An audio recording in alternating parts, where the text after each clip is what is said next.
Bismillahirrahmanirrahim. Assalamualaikum warahmatullahi wabarakatuh. Innal hamdalillah nahmaduhu wa nasta'inuhu wa nastaghfiruh wa na'udzu billahi min shururi anfusina wa sayyiati a'malina. May yahdihillahu fala mudilla lahu wa may yudlil fala hadiya lahu. Asyhadu an la ilaha illallah wahdahu la syarika lahu wa asyhadu anna Muhammadan abduhu wa rasuluhu la nabiyya ba'da. Ayolah ikhwah rahimakumullah, alhamdulillah dalam kesempatan yang berbahagia ini kita bisa kembali berkumpul di tempat yang mulia ini. Mudah-mudahan Allah Subhanahu wa taala memberikan ilmu yang bermanfaat buat kita sekalian dan menjadikan kita berkumpul kembali di jannah Allah Subhanahu wa taala. Allah Subhanahu wa taala menciptakan kita manusia itu dengan penciptaan yang amat sempurna. Kesempurnaan penciptaan manusia itu pun diliputi oleh banyak sarana dan prasarana yang sempurna pula, sehingga tidak mungkin makhluk yang diciptakan begitu sempurna dibiarkan begitu saja tanpa misi, tanpa tujuan, tanpa arah, dan tanpa pertanggungjawaban.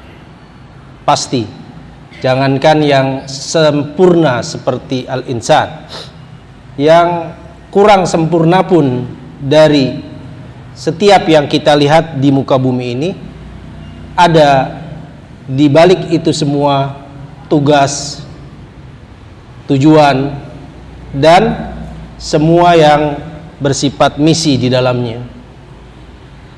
Allah Subhanahu wa taala menjelaskan hal ini di dalam Al-Quran surah Al-Qiyamah ayat 36 sampai 40 dengan kalimat-kalimat yang mempertanyakan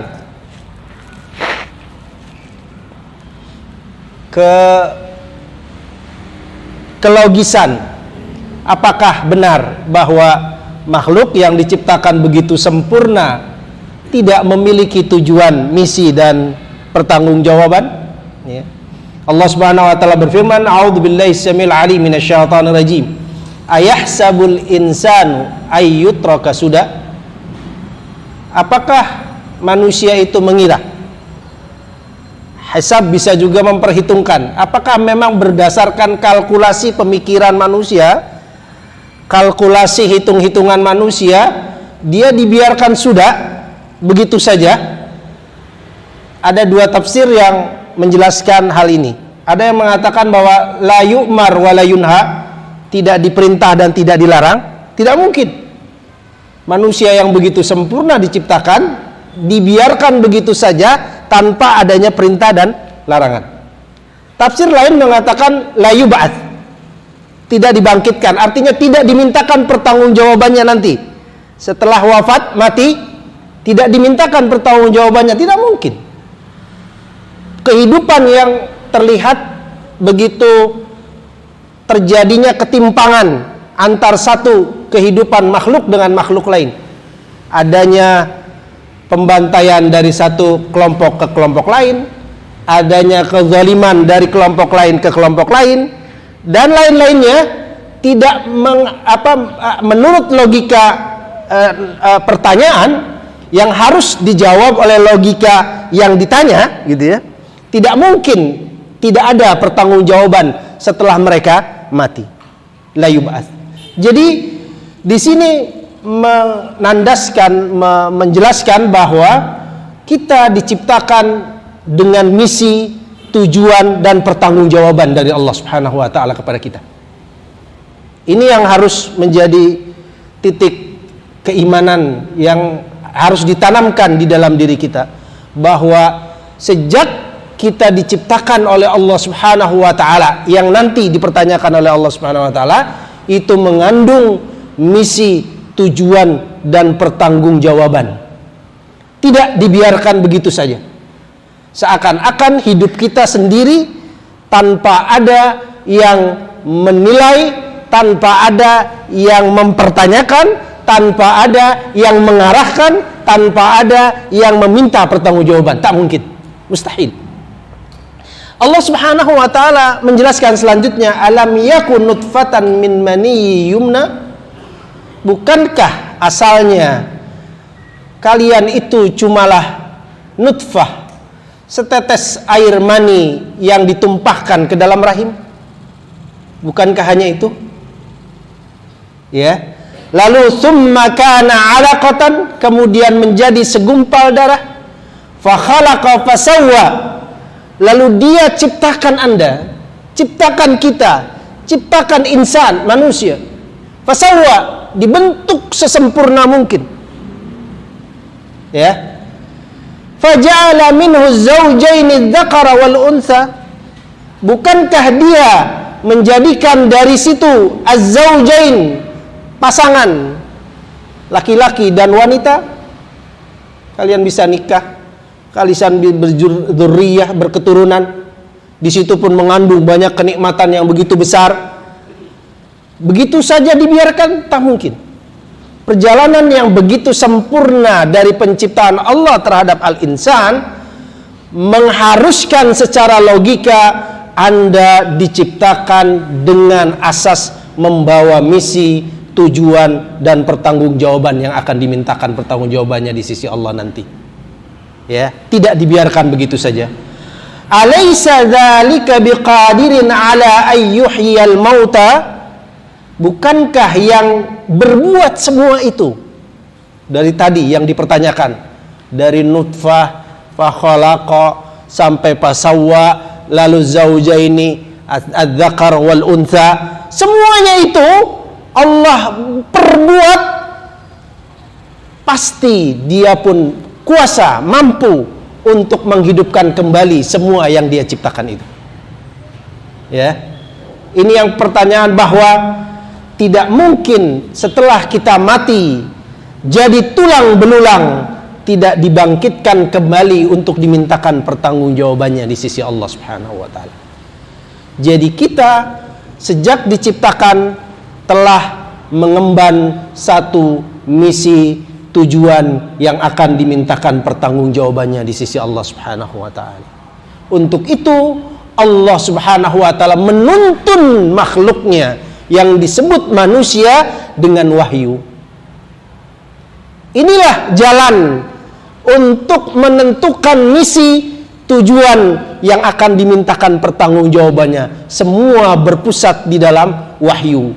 Kalau kita mengikuti wahyu dengan benar dan baik, maka pertanggungjawaban yang akan kita pertanggungjawabkan di sisi Allah akan mendapatkan keridhaan oleh Allah Subhanahu wa taala, dikarenakan kita telah menjalankan misi dan tujuan yang telah Allah Subhanahu wa taala tentukan. Tapi ketika kita abai atau menyeleweng dari tuntunan wahyu yang dia turunkan kepada kita, dia berikan kepada kita, maka kita berada pada kemurkaan yang sangat besar dari Allah Subhanahu wa taala. Untuk itulah Allah Subhanahu wa taala menurunkan wahyunya dari mulai para nabi sebelum Nabi Muhammad sallallahu alaihi wasallam sampai kepada Nabi Muhammad sallallahu alaihi wasallam, yang wahyu terakhir kita imani sebagai Al-Qur'anul Karim. Inilah tuntunan di mana kita mengerti tentang misi dan tujuan hidup kita. Disinilah Allah Subhanahu wa ta'ala akan menulis semua pertanggungjawaban untuk menjalankan misi dan tujuan hidup kita. Disinilah Allah Subhanahu wa ta'ala akan menilai siapa yang berada pada jalan misi dan tujuannya atau yang menyeleweng dari misi dan tujuannya. Jadi di Al-Qur'anul Karim atau di wahyu itulah Allah Subhanahu wa ta'ala telah menuangkan semua misi dan tujuan hidup manusia untuk menjalankan misinya. Ya. Kalau tidak, maka Allah Subhanahu wa ta'ala akan menghancurkan seluruh umat manusia. Kenapa? Tak ada faidah yang bisa diambil dari kehidupan itu, dan itu mustahil bagi Allah Subhanahu wa ta'ala. Karena Allah Subhanahu wa ta'ala menciptakan apapun, pasti di balik itu semua ada misi dan tujuan yang Allah Subhanahu wa ta'ala kehendaki. kita telah mendapatkan tuntunan wahyu yang begitu agung. Walaupun ketika kita lahir sampai kita dewasa, kita tidak bisa merasakannya begitu mulia, begitu berharga, kalau kita tidak pernah berusaha mengerti dan mentadaburi apa yang menjadi wahyu dari Allah Subhanahu wa ta'ala. Kalau kita mau melihat di dalam Al-Quranul Karim yang menjadi wahyu, tuntunan, misi, dan tujuan kehidupan kita, Allah telah menyebutkan bahwa Al-Quranul Karim mengandung semua sisi kemuliaan kehidupan manusia. Disitulah inti kehidupan insan berada dalam kemuliaan atau tidak. Coba kita lihat misalnya sifat-sifat atau gambaran tentang wahyu itu, yaitu Al-Quranul Karim. Kalau kita mau melihat misalnya Al-Quranul Karim disebut sebagai ruham min amrina. Di dalam Al-Quran surah Asy-Syura ayat 52 sampai 53, Allah Subhanahu wa taala berfirman, a'udzubillahi samil alim minasyaitonir rajim, wa kadzalika auhayna ilaika ruham min amrina ma kunta tadri mal kitab walal iman walakin ja'alnahu nuran nahdi bihi man nasha'u min ibadina wa innaka latahdi ila siratim mustaqim siratillahi alladzi lahu ma fis samawati wa ma fil ardi ala ilallahi tasirul umur. Demikianlah kami wahyukan kepada engkau ya Rasulullah, ya Muhammad sallallahu alaihi wasallam, ruham min amrina, ruh dari perintah dan urusan kami.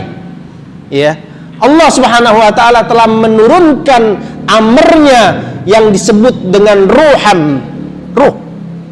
Kalau fisik kita tidak Allah tiupkan ruhnya, ruh fisik hissiyah, ya, maka fisik yang kita miliki tak sama sekali berguna bagi kehidupan kita. Hidungnya tidak berfungsi, matanya tidak berfungsi, telinganya tidak berfungsi, gerak hidupnya pun tak berfungsi, nggak ada semuanya. Maka makhluk insan itu disebut mayit, mati. Dan orang mati sudah tidak lagi berguna dalam kehidupan. Betul kan? Apa ada yang masih berguna? Ada. Di sebagian kehidupan kita masih ada orang mati yang berguna, didatangi dan lain sebagainya. Tapi secara asasi fisiknya mati, tak ada yang bisa berguna. Sampai ada yang mau nemenin pun nggak ada yang mau. Apa ada yang mau menemani di dalam kuburnya? Silahkan saja. Tapi secara asasi jelas sekali tidak ada yang berguna. Bagaimana kalau sang ruh hissi itu, tadi kan fisik kita dimasukkan, ditiupkan ruh hissi, ruh fisik, ya, bisa hidup kita, bisa mendengar, bisa melihat, ya, bisa menganalisa, bisa mendapatkan ilmu, bisa bergerak, bisa berketurunan, bisa makan, bisa minum, bisa tumbuh, gitu ya. Begitu berkembangnya manusia setelah dia ditiupkan ruh. Ketika rohnya hilang. Bagaimana sang ruh yang menghidupkan fisik itu mati pula? Tidak ada ruh yang menghidupkan sang ruh hissi itu. Fisiknya hidup, tetapi fungsi semua dari fisik itu telah mati. Tidak ada, ya. Fungsi melihatnya hilang, fungsi mendengarnya hilang, fungsi bergeraknya hilang. Hilang dari apa? Hilang dari misi dan tujuan yang telah Allah Subhanahu wa taala tentukan buat sang insan, sang manusia. Jadi ada dua jenis manusia yang didasarkan pada wahyu yang Allah tuntunkan kepada kita. Ada manusia yang hidup fisiknya saja, dan ada manusia yang hidup fisik dan rohnya, ya, fisik dan rohnya. Tinggal pilih apa kriteria kedua manusia itu. Manusia yang hanya hidup fisiknya, dia hanya hidup tanpa membawa misi dan tujuan kehidupan. Makan, minum, berketurunan, main, bekerja, bas, selesai. Ya. Tidak ada misi dan tujuan yang dia sematkan di dalam dirinya. Kenapa? Karena ruhnya mati. Karena ruhnya mati, bukan fisiknya yang mati. Tetapi orang yang telah mendapatkan siraman air ruhani dari Al-Quranul Karim, maka dia bukan hanya fisiknya yang hidup, bahkan mungkin ada yang fisiknya setengah mati, tetapi ruhnya hidup, sehingga membuat fisiknya jauh lebih hebat daripada orang yang fisiknya hidup.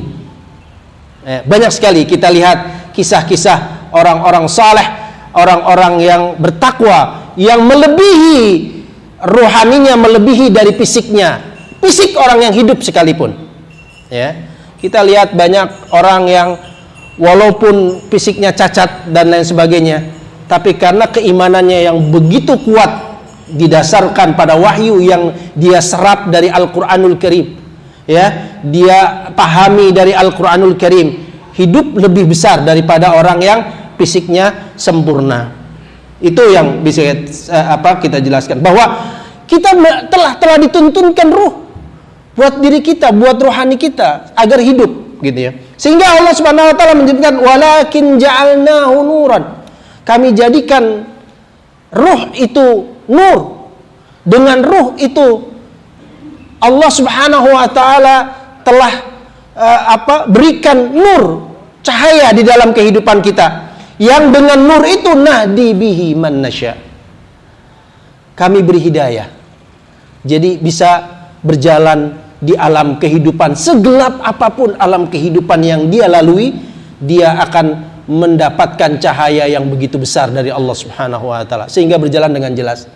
Ibnul Qayyim al-Jauziyah rahimahullah menggambarkan yang sering kita ulang, bahwa sebesar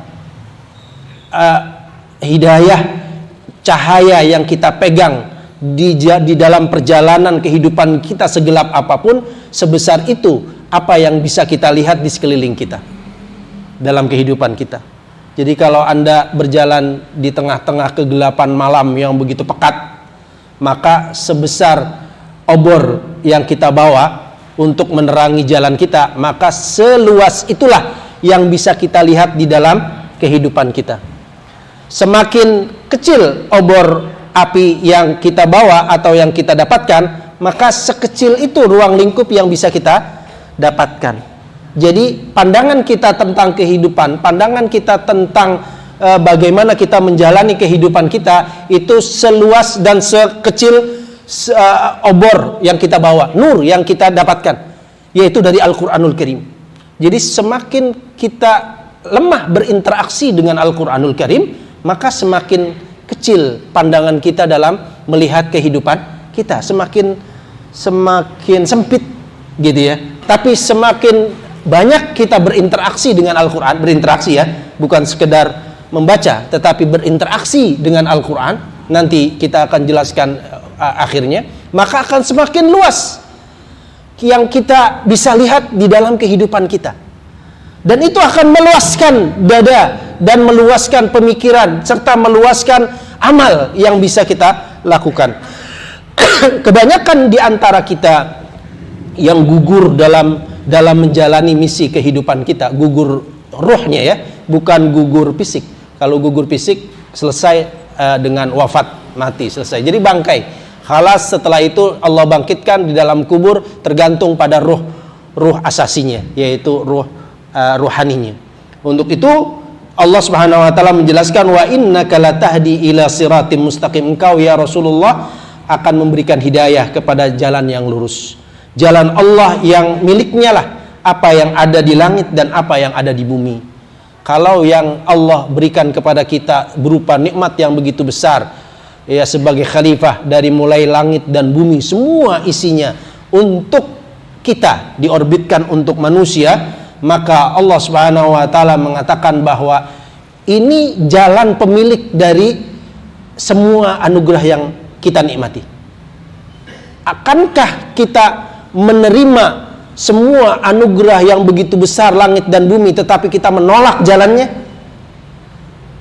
Orang yang berakal sehat akan berpikir ini merupakan pembangkangan dan pendoliman yang sangat agung dan besar. Ya, kenapa? Karena ketika tidak ada satu hidup kita pun yang bukan miliknya, sekali lagi bahwa tidak ada satu bagian dari kehidupan kita sedikit pun yang bukan miliknya, ya, fisik kita, udara kita, makan kita, minum kita, tempat duduk kita, tidur kita, gerak kita, sampai semuanya itu miliknya. Tapi ketika dikasih jalan kita malah bukan jalannya, itu sebuah kezaliman yang tidak sampai bisa terpikir oleh yang namanya al-insan yang berpikir, ya, yang berakal. Untuk itu kita menjelaskan bahwa Al-Quran adalah roh. Jadi ketika kita membaca Al-Quran, ketika kita mentadabburi Al-Quran, maka kita akan mendapatkan roh dari rohani kita, ya. Rohani kita akan hidup dalam menjalani misi dan tujuan. Yang kedua, Al-Quran itu syifa. Walaupun terkadang ada cacat, walaupun terkadang kena penyakit, rohnya, ya, bukan fisiknya. Kalau fisiknya Allah turunkan obat-obatan yang banyak sekali, tetapi inti dari syifanya di sini adalah roh, walaupun terkandung di dalamnya pun obat fisik, ya, obat fisik. Karena syifa di sini umum. Allah Subhanahu wa taala berfirman, "A'udzubillahi samil alim minasyaitonir rajim. Wa nunazzilu minal Qur'an." Dan kami turunkan minal Qur'an, yaitu Al-Qur'an. Minnya di sini min lil jenis, bukan min lit tab'id, bukan sebagian. Bukan sebagian dari ayat Al-Qur'an itu syifa, bukan. Tetapi jenis. Al-Qur'an semuanya adalah syifa.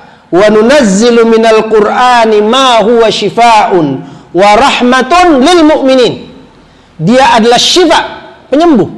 Terkadang rohani kita, terkadang fisik kita naik turun dalam kesehatannya, ya, sama begitu kehidupan kita. Terkadang kena penyakit, baik penyakit dari luar maupun penyakit dari dalam sendiri, ya. Penyakit jiwa yang paling utama di dalam kandungan wahyu Allah Subhanahu wa taala, dia karena menuntun ruh kehidupannya dalam misi dan tujuannya, maka Allah Subhanahu wa taala pun menurunkan Al-Qur'an sebagai penyembuhnya, ya, sebagai penyembuhnya. Ketika kita mentadabburi Al-Qur'an, ketika kita mempelajari Al-Qur'an, maka penyakit-penyakit yang muncul di dalam jiwa kita, yang tumbuh di dalam jiwa kita, dalam ruh kita, Allah sembuhkan dengan membaca Al-Qur'an dan mentadabburi Al-Qur'an, ya. Bahkan sampai kepada fisik. Karena kita ingat sekali bahwa banyak penyakit fisik pun yang disebabkan oleh karena rohani kita yang rusak, rohani kita yang sakit, maka muncullah penyakit itu di dalam fisik kita, gitu ya. Maka Allah Subhanahu wa taala menurunkan Al-Qur'an syifaa'un wa rahmatun lil mu'minin, kasih sayang Allah Subhanahu wa taala kepada kaum mukminin. Seandainya mereka tidak dituntunkan Al-Quranul Karim, maka hidup mereka seperti hewan binatang ternak yang mempunyai telinga tapi tak pernah bisa mendengar sesungguhnya dari kehidupan dia, dan bisa mempunyai mata tetapi tak pernah bisa melihat apa hakikat kehidupan perjalanan dia.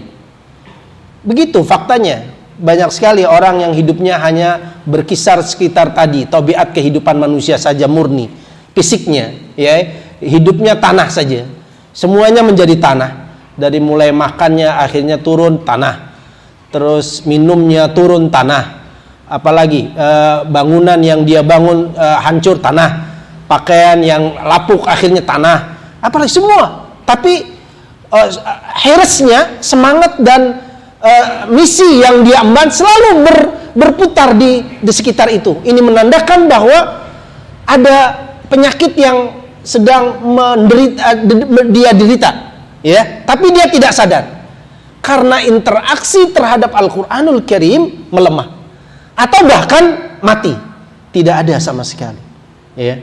Kita bisa merasakan pada diri kita sendiri, Jangankan sampai tadabbur, tidak membaca Al-Quranul Karim saja dalam satu hari, ada terasa sesuatu yang sangat berat di dalam jiwa kita.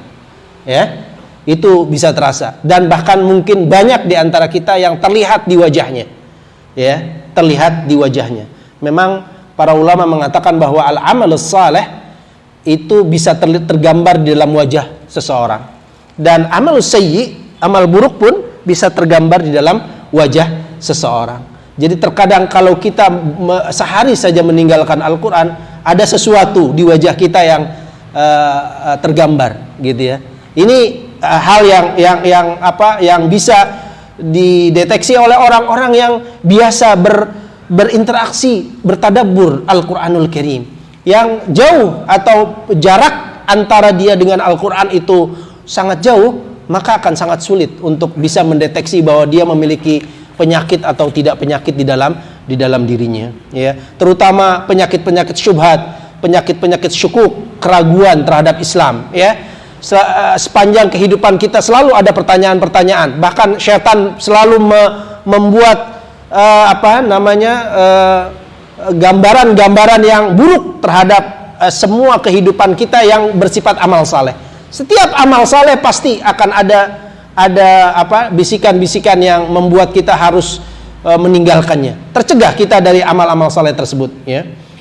Selanjutnya Allah Subhanahu wa taala menjelaskan bahwa Al-Quranul Karim itu adalah mau'izah, nasihat.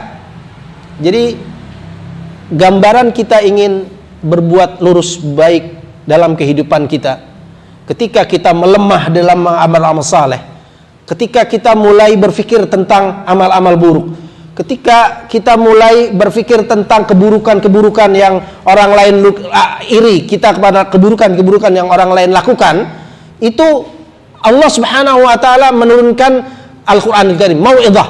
Kenapa? Kalau kita baca dan kalau kita tadabburi, maka akan membuat kita semangat kepada amal-amal saleh dan akan kuat kita untuk berusaha meninggalkan amal-amal buruk, gitu ya. Tetapi ketika kita semakin kuat dorongan untuk berbuat amal buruk dan ketika melemah untuk berbuat amal saleh, pertanda hubungan kita dengan Al-Quran semakin jauh.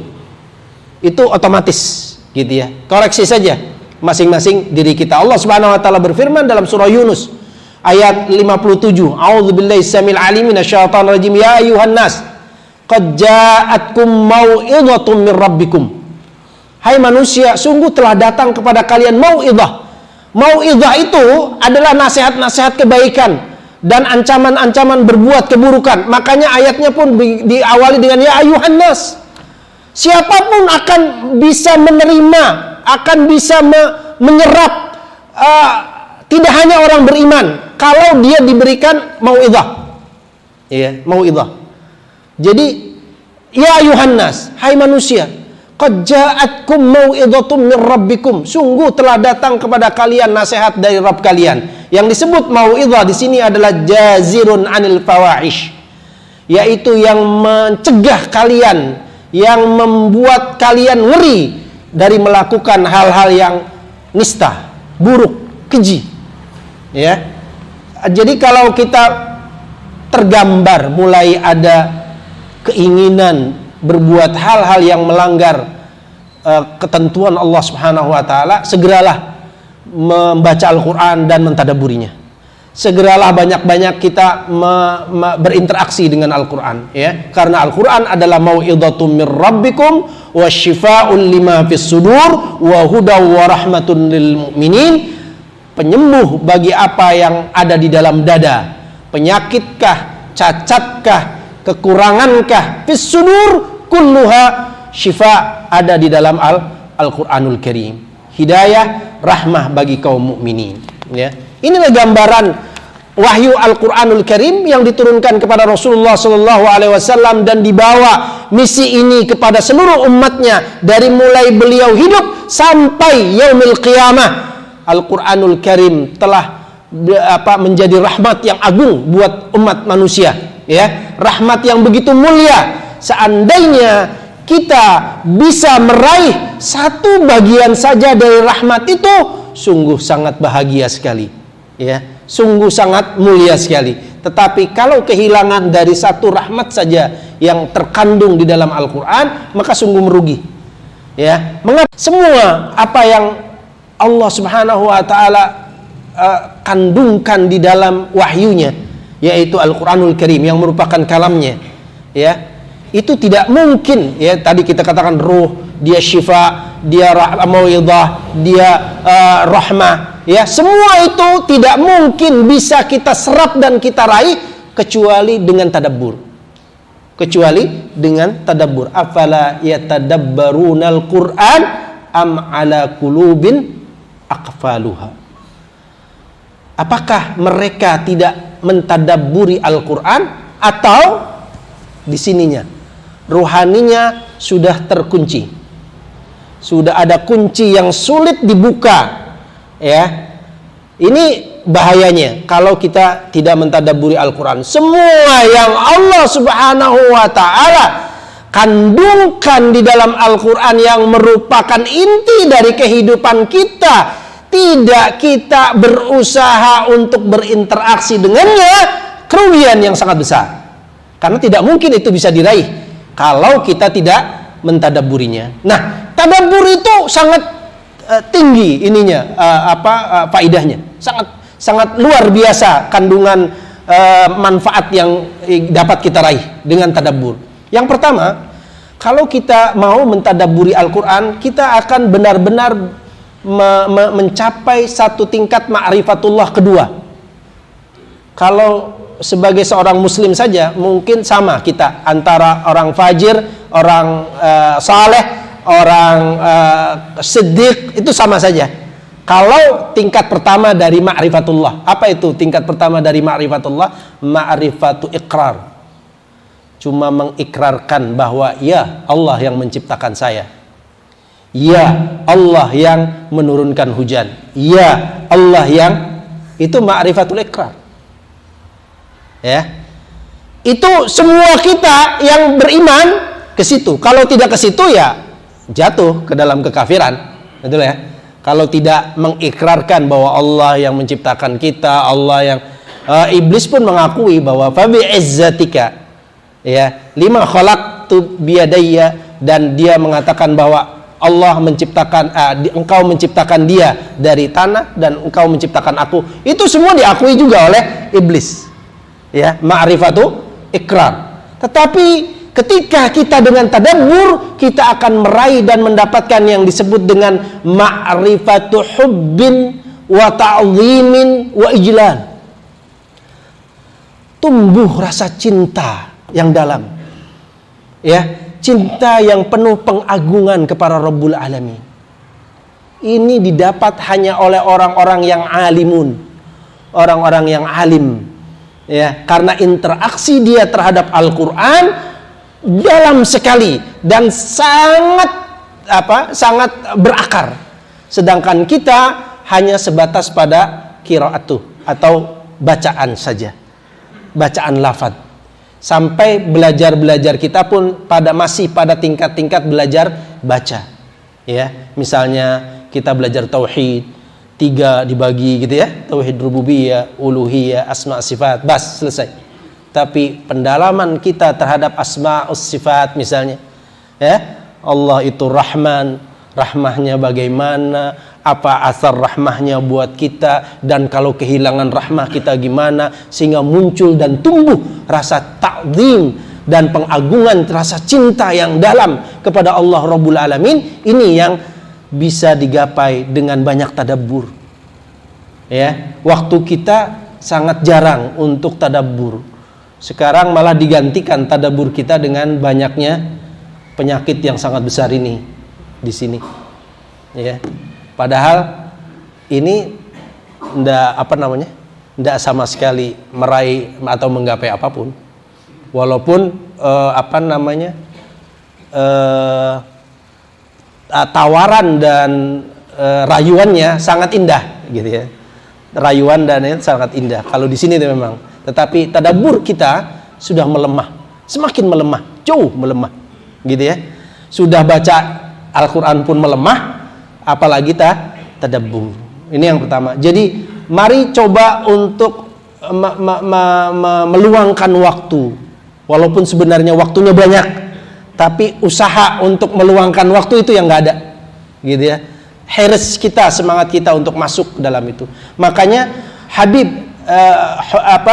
Al-Hudzail ibnu Habib meriwayatkan dari Muqatil, ya, yang mengatakan bahwa man qara al-Qur'ana falam ya'lam ta'wilahu fahuwa fihi ummiyun. Siapa yang membaca Al-Quran, membaca lafadznya, falam ya'lam ta'wilahu, tapi tidak pernah tahu tentang tafsir kandungannya, fahuwa fihi ummiyun, maka orang itu tergolong ummi terhadap Al-Quran. Ummi, walaupun hariannya interaksi dengan membacanya tinggi, tapi tetap ummi. Yang perlu disedihi pula, yang seharusnya pula ditangisi oleh orang-orang yang mengerti. Kalau dia tidak mempunyai waktu untuk tadabbur, harusnya kita banyak menangis. Kenapa? Kita tidak mendapatkan rahmat Allah di hari itu, di waktu itu.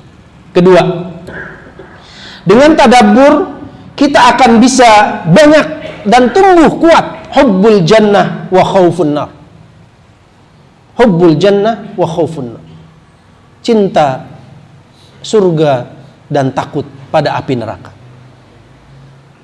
Cobalah kita 1 hari, 2 hari, 3 hari kita jarang membaca sifat-sifat atau gambaran-gambaran jannah dan gambaran-gambaran nar. Maka jangankan tumbuh rasa cinta atau perhatian, sampai rasa ingat surga pun banyak yang lupa. Ya, itu otomatis. Bagaimana kalau tadabbur itu sepanjang tahun kita tinggalkan, ya. Di dalam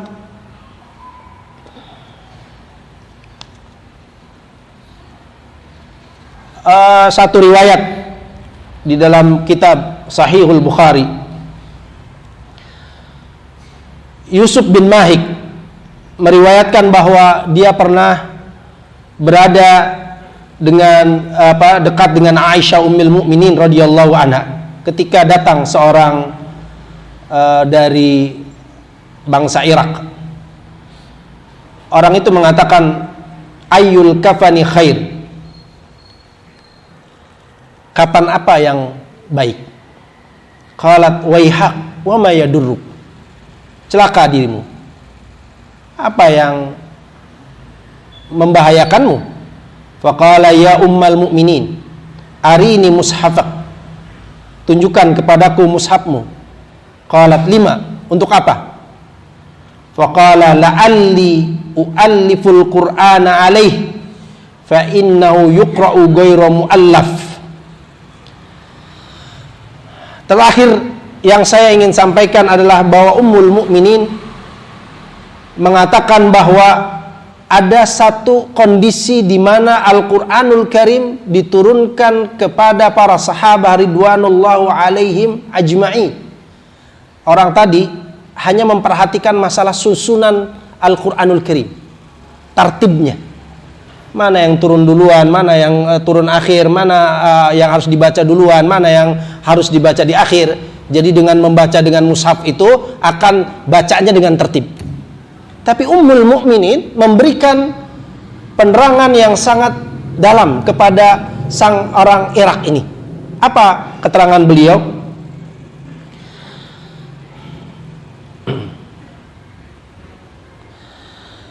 Innama nazala awwala ma nazala minhu suratun minal mufassal fiha dzikrul jannah wan nar hatta idza thaba an-nasu ilal islami nazala al-halal wal haram walau nazala awwala syai'in la tashrabul khamra la qalu la nada'ul khamra abadan. Sebenarnya inti dari wahyu yang kamu baca itu adalah sesuatu yang sangat agung, yaitu masalah keimanan kepada yaumul akhir, menumbuhkan rasa cinta yang dalam kepada janji-janji Allah dan ancaman-ancaman Allah. Itu inti dari turunnya Al-Quran. Kenapa? Kalau beliau mengatakan yang pertama kali dulu turun kepada para sahabat ridwanullah alaihim ajma'in dari Al-Quran itu adalah yang bercerita tentang jannah wan nar. Ya, surah-surah terakhir di juz amma 29, 28 itu banyak bercerita tentang apa? Jannah wan nar. Beliau mengatakan kalau yang dulu turun pertama kali la tashrabul khamr, jangan kalian minum khamr, niscaya jawaban mereka akan mengatakan nggak akan kami tinggalkan selama-lamanya. Kenapa? Tidak tumbuh rasa cinta dan takut yang dalam kepada jannah dan nar menyebabkan mereka menolak ajaran-ajaran Al-Quranul Karim. Beratnya kita menerima perintah-perintah Allah dan meninggalkan larangan-larangan Allah karena kita lupa dengan gambaran-gambaran jannah dan ketakutan-ketakutan api neraka. Itulah dengan tadabbur kita akan dapatkan faidah itu. Sangat agung. Jadi perbanyaklah tadabbur, maka akan tumbuh apa? Kuat rasa cinta kita kepada jannah. Ingin mendapatkan jannah, harus semangat yang tinggi. Tapi ketika kita membaca nar, maka kita semakin takut dan ngeri untuk melanggar perintah-perintah Allah. Yang ketiga, ketika kita tadabbur, Allah akan tumbuhkan kita akan ta'atul awamir wa ijtinabun nawahi. Kita akan tumbuh taat terhadap perintah-perintah Allah dan menjauhi larangan-larangan Allah Subhanahu wa taala. Waktu Ibnu Mas'ud radhiyallahu anhuma mengadakan pengajian tafsir beliau, salah satu ulama-ulama tafsir yang terkenal di masa sahabah yang mengajarkan ilmu tafsir, ada dua madrasah, madrasah Ibnu Abbas dan madrasah Ibnu Mas'ud radhiyallahu anhuma. Kalau madrasah hadis dan fikih ada yang lain, Ibnu Umar, ada Abu Hurairah dan lain sebagainya. Tapi madrasah tafsir dua ulama besar yang terkenal di kalangan sahabat, yaitu Ibnu Abbas radhiyallahu anhuma dan Ibnu Mas'ud radhiyallahu anhuma. Seorang muridnya datang kepada beliau dan mengatakan, "Ahid ilayya." Buatlah perjanjian untukku ya Abu Abdurrahman. Faqala, maka dia mengatakan, "Idza sami'ta Allah yaqul." Apabila engkau mendengar Allah Subhanahu wa taala berfirman, "Ya ayyuhalladzina amanu," hai orang-orang yang beriman, far'iha sam'ak, perhatikan dengan telingamu, perhatikan dengan sangat seksama telingamu, jangan abai, jangan pikiranmu kemana-mana, jangan telingamu kemana-mana. Kenapa? Fa'innahu khairun ya'muruhu, karena pasti ada kebaikan yang dia perintahkan, au syarrun yanha anhu, atau ada keburukan yang dia larang. Jadi ketika kita semakin mentadabburi, maka semakin banyak upaya kuat kita untuk mentaati perintah-perintah Allah dan menjauhi larangan-larangannya. Kenapa?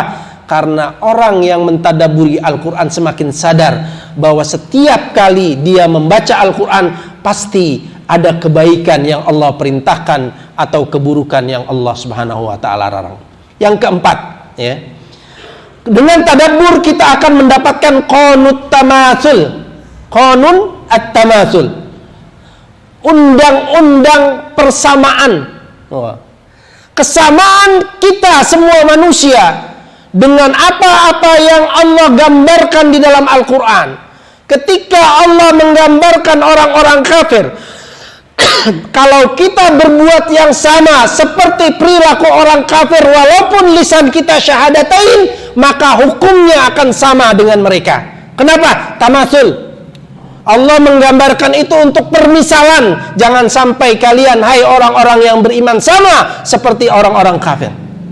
Begitu juga ketika Allah Subhanahu wa taala menggambarkan orang-orang munafik, maka ketika sifat-sifat dan karakter atau amal kita sama dengan orang-orang munafik, maka hukumnya akan sama dengan orang-orang munafik. Ya, itulah tamatsul kita. Tak ada yang beda di mata Allah Subhanahu wa taala. Walaupun kalian secara lisan mengucapkan syahadatain, sama orang munafik pun mengatakan syahadatain, tetapi syahadatain mereka sampai di sini karena rasa takut, rasa ngeri, rasa kehilangan jabatan, rasa kehilangan harta, banyak sekali. Tetapi yang membuktikan adalah kesamaan dalam karakter dan amal yang mereka lakukan. Begitu juga ketika Allah menggambarkan orang-orang mukminun, orang-orang siddiqun, orang-orang salihun, orang-orang muttaqun. Semua itu pun untuk menggambarkan kalau kalian sama karakternya dan amalnya dengan mereka, maka kalian pun sama dihukum seperti mereka. Yang kelima, yang terakhir, bahwa kalian yang mentadaburi Al-Quran telah mengemban pertanggungjawaban yang Al-Quran embankan kepada kalian. Sufyan Ats-Tsauri rahimahullah pernah mengatakan dalam riwayatnya di dalam kitab Hilyatul Auliya, man qara'al Qur'ana yus'alu amma yus'alu anhul anbiya'u alaihimus salam illa tablighar risalah.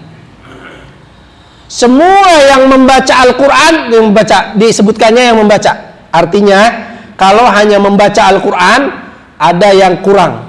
Apa yang kurang? Di sini dikatakan, setiap orang yang membaca lafaz-lafaz Al-Quran, dia akan dipertanyakan oleh Allah Subhanahu wa Ta'ala, dimintakan pertanggungjawabannya oleh Allah Subhanahu wa Ta'ala, sebagaimana dimintakan pertanggungjawabannya para nabi. Ya, para nabi yang menerima wahyu dipertanyakan oleh Allah, akan dipertanyakan pula kepada yang membaca Al-Quran. Cuma bedanya hanya satu yang tidak dipertanyakan kepada mereka. Apa itu? Tablighur risalah. Kamu menyampaikan atau tidak? Ya, semua kemampuan orang berbeda-beda. Ada yang tidak mampu menyampaikan risalah. Tetapi isi risalahnya itu semuanya akan dimintakan yang sama pertanggungjawabannya, seperti dimintakan pertanggungjawabannya para nabi. Untuk itu perbanyaklah kita membaca dan mentadaburi Al-Quran. Mudah-mudahan Allah Subhanahu wa Ta'ala golongkan kita orang-orang yang saleh, orang-orang yang siddiqun, yang akan dikumpulkan dengan para nabi, dengan orang-orang yang diberikan kenikmatan surga Allah Subhanahu wa Ta'ala. Subhanakallahumma wa bihamdika asyhadu an la ilaha illa anta astaghfiruka wa atubu ilaik. Assalamualaikum warahmatullahi wabarakatuh.